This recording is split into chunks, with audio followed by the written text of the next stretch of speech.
Saudações, meus amigos e minhas amigas. É um prazer imenso estar aqui com vocês mais uma vez, podendo levar uma forma de visão diferente da maioria, no intuito de expandir as vossas consciências.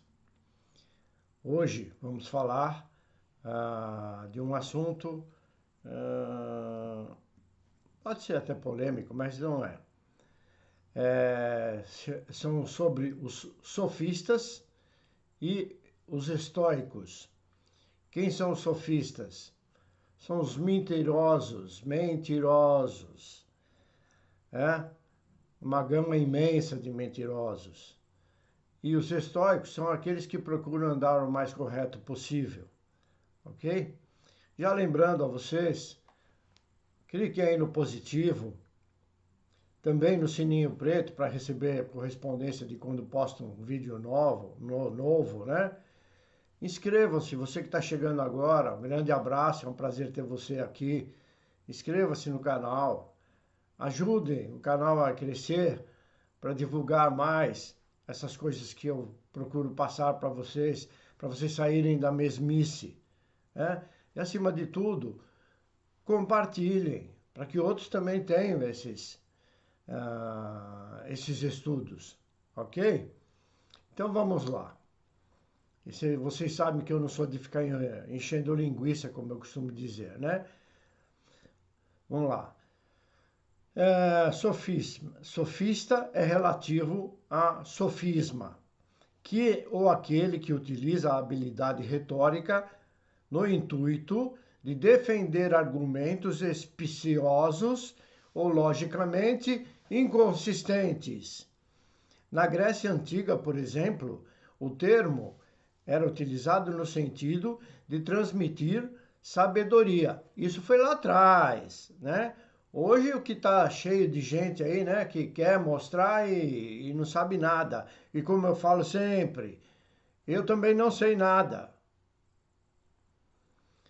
Através de técnicas de retórica e argumentação. Conhece esse jogo? Etimologicamente, sofismo deriva do grego sofisma, em que sofia ou sophos significam, respectivamente, sabedoria ou ser sábio. Que sofisma, na verdade, sofia, é a alma encarnada. Esse argumento já não é mais o mesmo hoje. Pensamento ou retórica que procura induzir a erros, apresentada com aparente lógica e sentido, mas com fundamentos contraditórios e com a intenção de enganar. Por isso que eu sempre falo para vocês têm que aprender a ler nas entrelinhas. Um discurso sofista é considerado uma argumentação que supostamente apresenta a verdade, mas a sua real intenção reside na ideia de erro, motivado por um comportamento capcioso, numa tentativa de enganar e ludibriar, e que não é o meu caso aqui, evidentemente. Eu não estou enganando ninguém, muito pelo contrário, estou procurando fazer com que vocês saiam do segmento dos enganos, acreditando em qualquer coisa. Em um sentido popular, um sofisma pode ser interpretado como uma mentira ou um ato de má fé. Os sofistas da Grécia Antiga eram conhecidos por serem importantes professores que viajavam pelas cidades e ensinavam aos seus alunos a arte da retórica.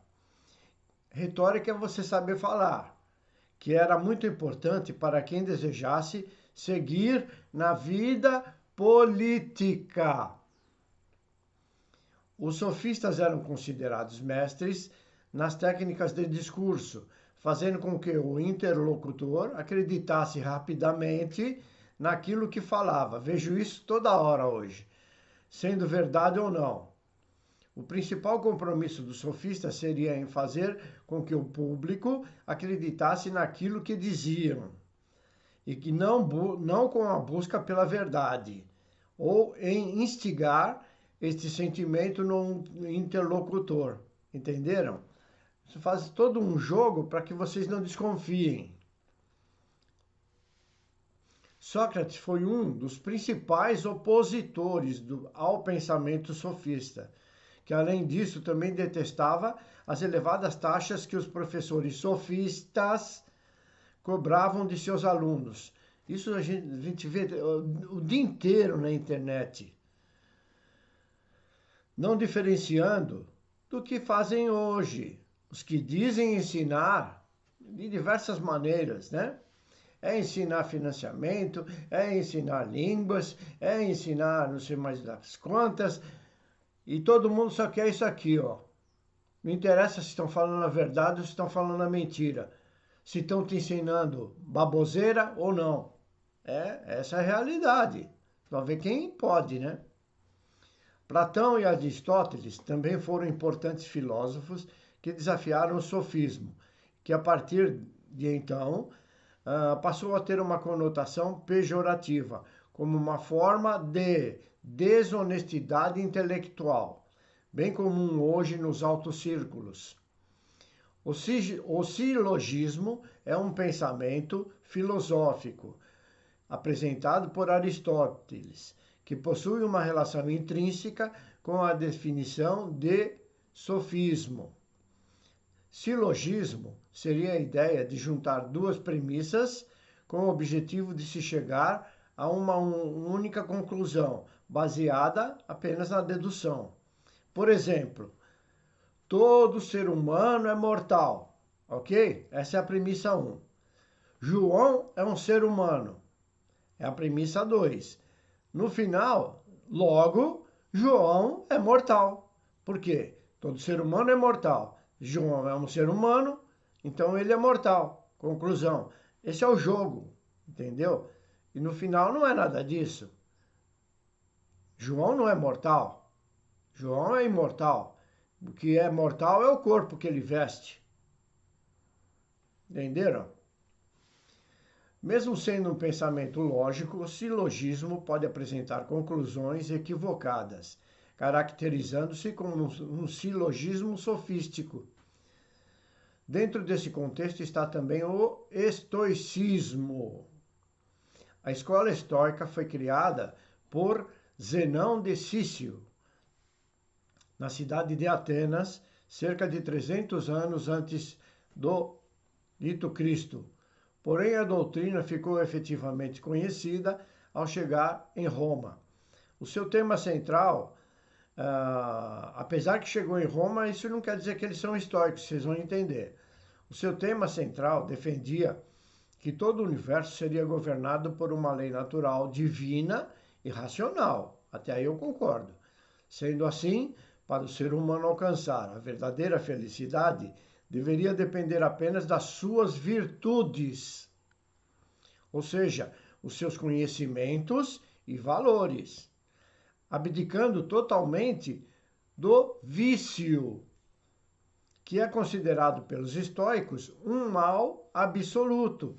Por isso que eu sempre digo para vocês, o homem é o mal absoluto em sua maioria. O estoicismo também ensina a manter uma mente calma e racional, independente do que aconteça. Ensina que isso ajuda o ser humano a reconhecer e se concentrar naquilo que pode controlar, o que não pode, ou aceitar aquilo que não pode controlar. Os princípios da filosofia estoica que norteiam os seguidores da doutrina são: a virtude é o único bem e caminho para a felicidade. Vão gravando bem isso, hein? A pessoa deve sempre priorizar o conhecimento e o agir com a razão. O prazer é um inimigo do homem sábio. O universo é governado por uma razão universal, natural e divina. As atitudes têm mais valor que as palavras. Ou seja, o que é feito tem mais importância do que é dito. Ou seja, você tem que mostrar com ações, não com fala. Os sentimentos externos tornam o homem um ser irracional e não imparcial. Não se deve perguntar por que algo aconteceu na sua vida, e sim aceitar sem reclamar, focando apenas no que pode ser modificado e controlado naquela situação. Agir de forma prudente e assumir a responsabilidade sobre os seus atos. Esse é onde pega muito. As pessoas não assumem a responsabilidade pelos seus atos. Aliás, muitos nem querem assumir, né? Não querem ter responsabilidade. É melhor que os outros tomem por eles.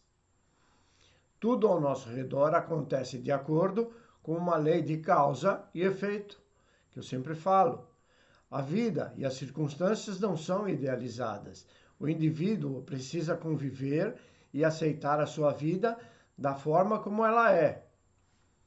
Isso não quer dizer que você não pode fazer mudança na sua vida. A partir desses princípios, é possível entender que uma pessoa estoica é aquela que não se deixa levar por crenças, entendeu? Ou paixões, ou sentimentos que são capazes de tirar a racionalidade de uma pessoa na hora de agir, como desejos, dor, medo e prazer. Isso porque essas circunstâncias são infundadas e irracionais. A pessoa estoica busca agir de forma racional, mesmo com a existência desses sentimentos. Não que o estoico seja um indivíduo sem sentimentos, mas ele não é prisioneiro deles. Entendo que o estoicismo é o mesmo que a mudança do padrão vibracional da consciência, em que cujo homem passa a viver em correção, expandindo a consciência através do conhecimento, do entendimento, com sensatez e coerência, adquirindo assim a capacidade do discernimento e, portanto, a poder exercer o livre-arbítrio, ou seja, no julgamento sobre as atitudes alheias, seguindo um plano constante de correção em busca da verdade e da luz. Vocês podem saber mais a respeito pesquisando no site que eu vou deixar escrito no link, né? Na descrição do vídeo. Portanto, o estoicismo é o contrário do sofismo. Como dito anteriormente, o sofismo procura levar ao homem verdades através da retórica que não são. E esse processo é utilizado há milênios para enganar os incautos, que, sem ter um mínimo de noção sobre o que estão ensinando, simplesmente acreditam e seguem, como vemos comumente, ou melhor, como alguns veem mais claramente. Esse método de ludibriar sem escrúpulos, exercido por parte das mídias, esse método é utilizado, né, por parte das mídias, dos políticos, dos clérigos e também por ditos mestres ou terapeutas que só têm em seu intuito de ensinar para ganhar grana, repetindo sempre as mesmas ideias de ensinamentos retrógrados, sem nenhuma criatividade ou originalidade de pensamento, sem nada de novo. Quando você adquire a condição de discernimento, seus olhos se abrem, seu cérebro expande e te leva a ver o que não via antes. Portanto, vocês passam a ser estoicos, pois agora enxergam os sofismas e os sofistas. Vou citar alguns nomes que, na minha visão, não passam de charlatões, pois foram e são os que repetiram ou repetem o que aprenderam e falam muito tentando vender um produto ou uma ideia mentirosa. Por exemplo, que eu falo de vez em quando aqui, a tal da Madame Blavatsky, né? Que já foi, ainda bem, mas só que fica aí um monte de gente ainda seguindo essas baboseiras que ela fala. É só ir mais a fundo nos estudos que vai ver que outros já falaram antes dela. Assim como o Osho. Nossa, o que a turma segue esse Osho? O cara é um safado, sem vergonha, que já foi também, né? Gostava de criancinhas. Bom, as religiões, com seus pseudos livros sagrados. Na política, seria até perda de tempo eu citar nomes aqui, pois dentre eles nenhum escapa. É, todos os políticos são sofistas. Um bom exemplo de sofistas é o que estão fazendo em relação à suposta Covid, que já existe desde há muito tempo, e usam da retórica para implantar uma pandemia que não existe, ou foi gerada por eles mesmos.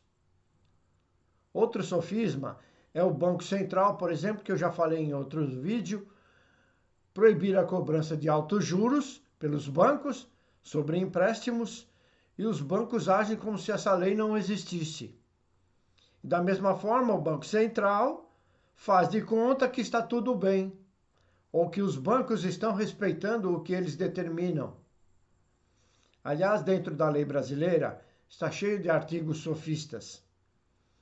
Poderia citar alguns outros nomes atuais, como de uma certa monja, né? Como de um certo físico, e outros nomes de dois sujeitos que se julgam grandes filósofos.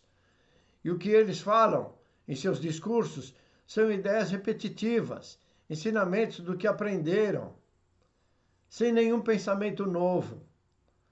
Estão mais interessados em aparecer nas mídias, pois lhes rendem bons trocados.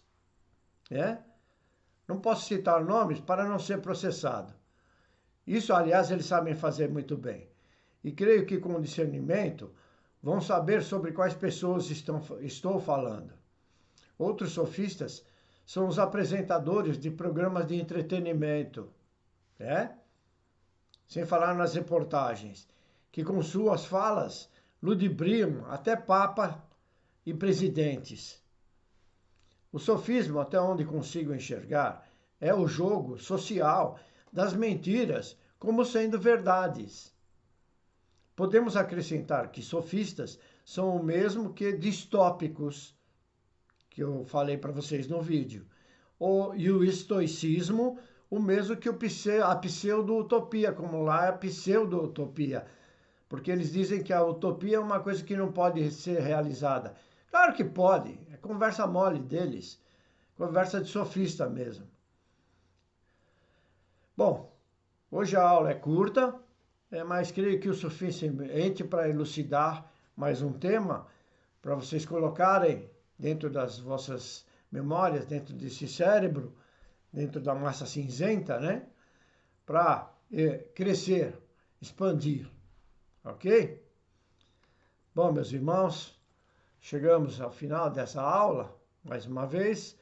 Creio que com o suficiente para ampliar seus conhecimentos e ampliar vossos cérebros, como eu disse. Despeço-me fraternalmente de todos vocês, desejando a todos muita paz e muita luz em vossa jornada. Assim seja, hoje e sempre. Até breve, meus queridos.